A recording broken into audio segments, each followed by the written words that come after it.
Ever sat through a tedious dinner party or gone to a movie you hated and then moaned about never getting that time back? Well, our political spies tell us there's a fair chance that's going on in Canberra tonight. As they tell it, today's big tax forum was one step removed from an expensive snooze fest. Well, thankfully, our political editor, Hugh Rimmington, didn't nod off.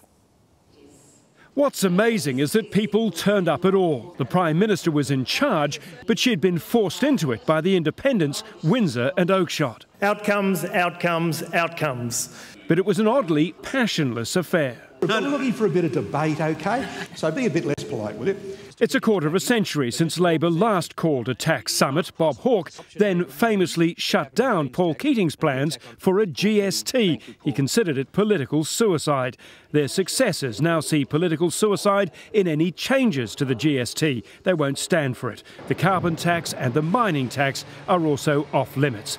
And the opposition was nowhere in sight. It is disappointing, for example, that the potential next government is not here today.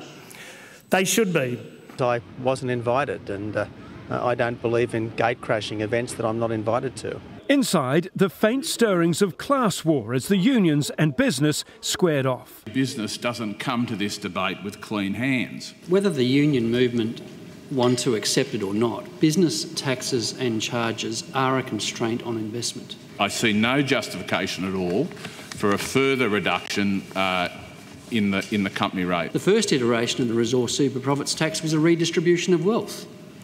And tax reform is about growing wealth, not just redistributing wealth. It was a redistribution of wealth, and that is a good thing. That's what taxation in its essence is. Could I just say what a great conversation this has been? Oh, yeah? Much of what has been said is quite predictable. Could have written the script for this before coming in. The states got involved in the afternoon. Most would dearly love to cut the confusing mess of state taxes. The truth is, each state treasurer could remove stamp duty tomorrow. We just have to abolish the police service, the ambulance service, the fire service, and take a good sword to disability funding also. But the states want the GST raised to protect their revenue, and with that off limits, major reform seems unlikely. House and land package in Sydney, the value of around $640,000, 44% of that is taxation. And that left the oldest tax argument of all. I want to pay less, I want you to pay more. The luxury car tax should be abolished. I'm finding it hard to work up much sympathy for people buying luxury cars. There was generational envy as well. There are still too many opportunities for people over 55 to reduce their income tax.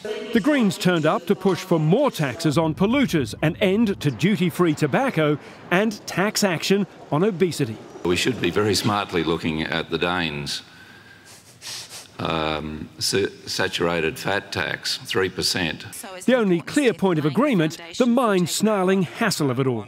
The provisions are complex beyond imagination. The costs of compliance are enormous. Speaking directly to the Prime Minister and the Federal Treasurer, small business challenged politicians and tax bureaucrats to spend one day trying to meet the compliance burden they force on others. The scream would be heard from here to Tasmania. It is an absolute nightmare what you create for these poor people. There is another day of it tomorrow.